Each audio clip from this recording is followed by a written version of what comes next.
Hello, welcome to Daramola Talk Finance. And in the episode of today's video, I want to talk about money talks or money language. Some people call it money vocabulary or financial literacy. I want to ask you this question. Have you ever been to an interview before and you discover that in that interview, you knew what they were asking, but eventually you ended up not getting the job just because the interviewer was expecting you to say certain word that was not mentioned? So because of that word, you did not get the job. And the painful part about it is that someone you know that you are very good or you're better than the person eventually ended up getting the job. Why? Because they know how to use the word. The same thing applies to any industry you can talk about. So whatever industry, in the field of IT, in the field of military, police, they have certain vocabulary that they use. And if you want to thrive in that industry, you have to know how to speak the language. And that's the reason why in today's video, we want to be talking about money talk or money language, money vocabulary, or financial literacy, whatever you want to call it.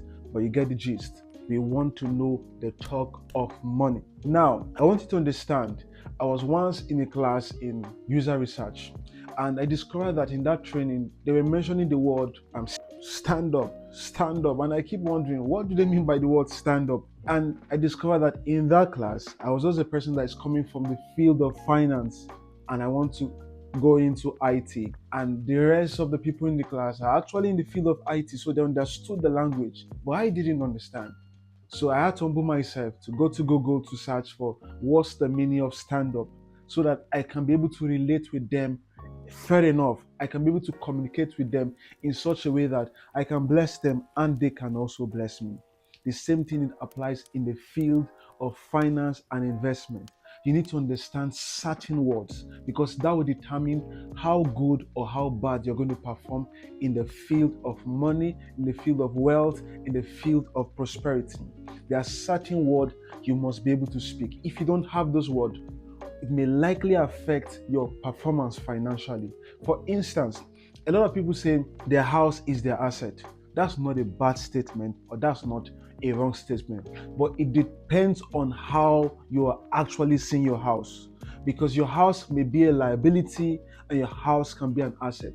Now let me explain what I mean by that. If your house is generating you an, let's say, monthly cash flow, a positive cash flow at the end of the month, is generating an amount of income, let's say $250 or $300 or $500 at the end of the month. But if your house is generating you nothing, that house is a liability. Now you may say that, but the person that's valuing the house said that in this area, the average house is worth $500,000. Meaning the property I bought for $450 is now worth $500,000. That is just an assumption. It's not yet a reality. That's because anything can happen before you want to sell the house. For instance, you may say you want to sell the house for $500, and the person that is coming to that want to buy the house is pricing the house for even $400 or probably $400,000, or probably when you're about to sell the house, the value of properties in that area has actually dropped. For instance, if the house has dropped from whatever the valuator assessed the house to be and now is worth 400, it means your house has actually reduced in value, meaning that's just an assumption. You get the point? So it does not necessarily mean that your house is an asset because the person that valued it said that the house has increased in value.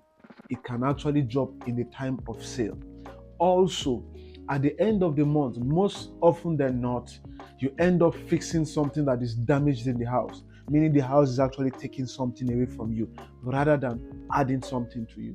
So it depends on the perspective you're looking at it from, but you know that a house can either be an asset if it is generating you money at the end of the month, or it's also a liability if it is taking away money from you. And that is how you know the power of money, and that's how you understand money talks. So you don't see a property or you don't see something and you call it an asset, whereas it is a liability.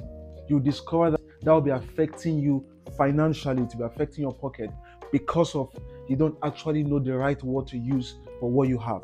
Now, what is the benefit of understanding financial language? What's the benefit of understanding financial language? The first thing you must understand is financial language will determine how wealthy you are going to be. Financial language is going to determine how wealthy you're going to be. Now, let me explain myself. I was watching a video on Netflix, a movie on Netflix, and in that movie, there's a lady, I've forgotten the exact name of that movie now, but there's a lady in the movie who was a janitor in one of these London investment bank. And when she was doing her cleaning in that company, I think someone mistakenly left the screen on, or I guess she was able to peep through the screen of the analyst, and she saw some information that has to do with investment. And she just took it and went to take action based on that information she saw on the screen. And she made some money. She came back again, the same thing happened, and she made some money. This time around, she saw the analyst making a phone call with one of the business partners or one of the business clients. And she was so smart enough to steal the information from the screen. Now, this is the challenge. She called the client and she had a date or a meeting with the client, a meetup with the client. And this time around, they want to discuss some deal that had to do with real estate. But the unfortunate thing is that she doesn't know much word about real estate. So guess what she did? She went online and started researching words, vocabularies about real estate. And she crammed it in such a way that she knew a lot of those words from her head.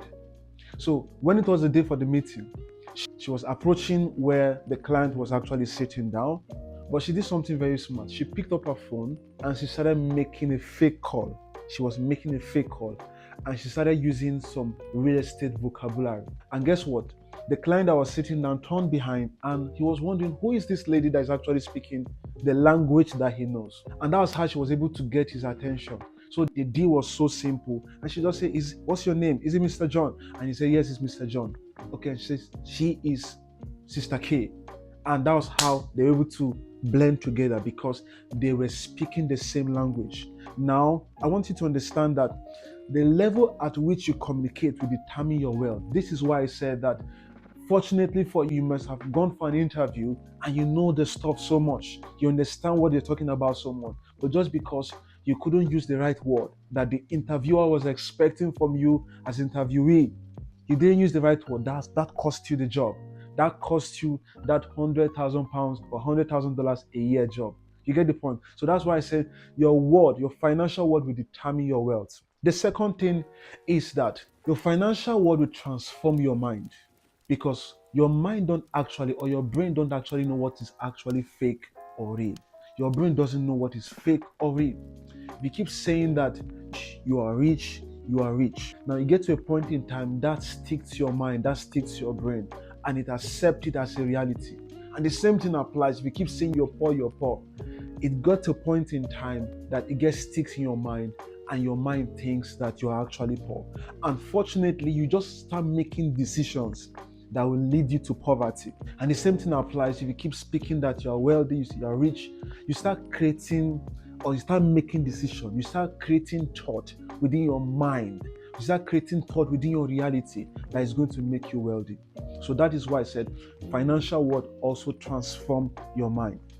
Now, I want you to understand something. People always complain that the rich are always getting richer and the poor are always getting poorer. But that's a true statement. That's because wealth is actually from the mind before the pocket. Now, if you give everyone $1,000, give everybody $1,000, come after 1 year. Now, some people will not be able to account for that $1,000. And some people will have turned that $1,000, let's say, into $20,000 or into $100,000 or into $1 million. So they've been able to take the money from everybody that has money, but their mind is poor. So it means prosperity or wealth doesn't come from the pocket. Yes, it's important you have money in your pocket, but it's first from the mind. It's from the state of the mind. When the mind is rich, the pocket responds to it. And the same thing applies. If you have money and your mind is poor, you end up losing what is in your pocket because your mind is poor. The third thing is that your money language speaks volume about you. It speaks volume about you. Remember the lady, she was able to blend in with that client because she was speaking the same language with that person in the real estate industry. She was speaking the same vocabulary. So when you speak, some people will be able to determine, I think this lady is a smart lady. She's not smart. I don't want to make her my friend. I don't want to make him my friend. He doesn't communicate positively. I don't like the way he speaks. I love the way she speaks smart and intelligently. Whenever I communicate with her, she always inspires me. That's because your word will speak a volume or speak volume about yourself. Now, you have these 3 points. The first point, like I said, is that, first is that your money talk will speak or will transform your mind. I talk about your money talk is also going to speak volume about you. Your money talk is going to determine how wealthy you are going to be. These are the 3 points, and these are the reason why you must understand financial talk or financial language. Now, what are some of the financial language or financial talk that you must know? I'll give an example. Number 1 is asset. So what is asset? An asset is anything that generates you positive cash flow at the end of the month, because anything that is actually taking money from you is a liability. So you know asset now and you know liability. I just want to make it very simple. For instance, the phone in front of me is an asset because I'm using that phone to do a lot of things. I use that phone to trade. I use that phone to make my YouTube videos. I use that phone to make business calls. I use that phone to edit my content. This is an asset for me. I use this phone to sell stuff. This is an asset for me. Now, some people can have this phone, but the phone is a liability because at the end of every month, they have to pay the guy or the woman that actually gave them the phone on the contract, or they have to pay something to fix the phone. So the phone is a liability. Now, the same thing applies. A car can be an asset. A car can also be a liability. It depends on what you are actually using it for. Now, I want to talk about income is the money you generate from your asset. So we have different kind of income. We have portfolio income.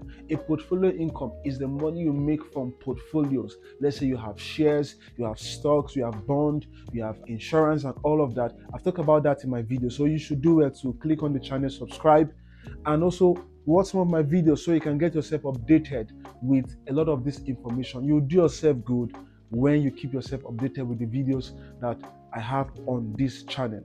So I said before that portfolio income is the money you make from your portfolios. If you have businesses, you have investment, the income you make from that portfolios is called a portfolio income. Now also you have the income you make from your job. So that will be determined by let's say you're paid hourly, let's say you're paid monthly, whatever rate at which you're paid. So that's also a form of income that you get from your job. Now, what's the best kind of income? Of course, portfolio income is the best kind of income. You want to be making money while you're even sleeping. You want to be able to make money without the use of the word hourly. So some people want to work hourly. That's why some people do extra shifts. So there's little to what you can do to build wealth with that kind of income.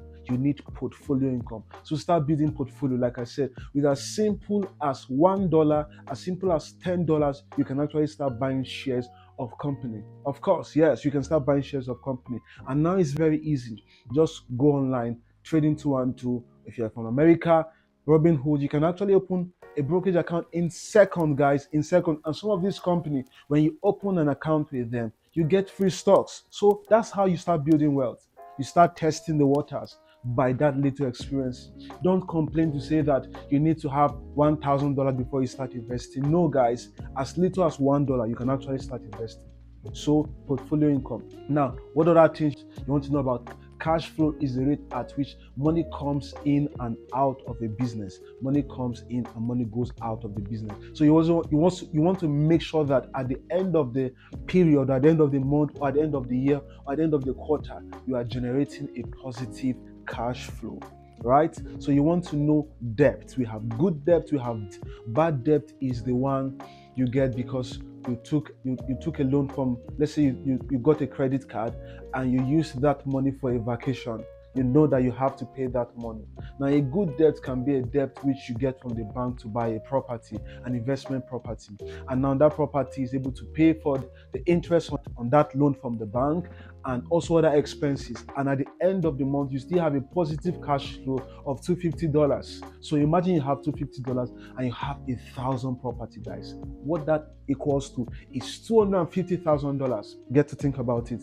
$250,000. So it's why you must start now. You can see how just financial talk, money vocabulary have actually led us to this point. So it's important that you understand some of this financial talk, financial language. This will help to build your mindset. You just discover that you're beginning to think like the big boys. You begin to make decisions like the big boys. So before you go, I want to give you a platform where you can actually subscribe for free and you start getting these financial words daily on your email. Go to investopedia.com and you subscribe for their newsletter, and every day they send you a word. All you just need to do is to open your email, read the word, and guess what? You've added to your financial library. And that's how powerful you can be, because you can use word to convince the heart of a lot of people. And that's how wealth is built. Financial talk, financial vocabulary, financial literacy. Until next time, if you have any question, please give your comment below, the kind of content you want me to be creating. And also don't forget to like, share, subscribe, and also stay green. Cheers and bye for now.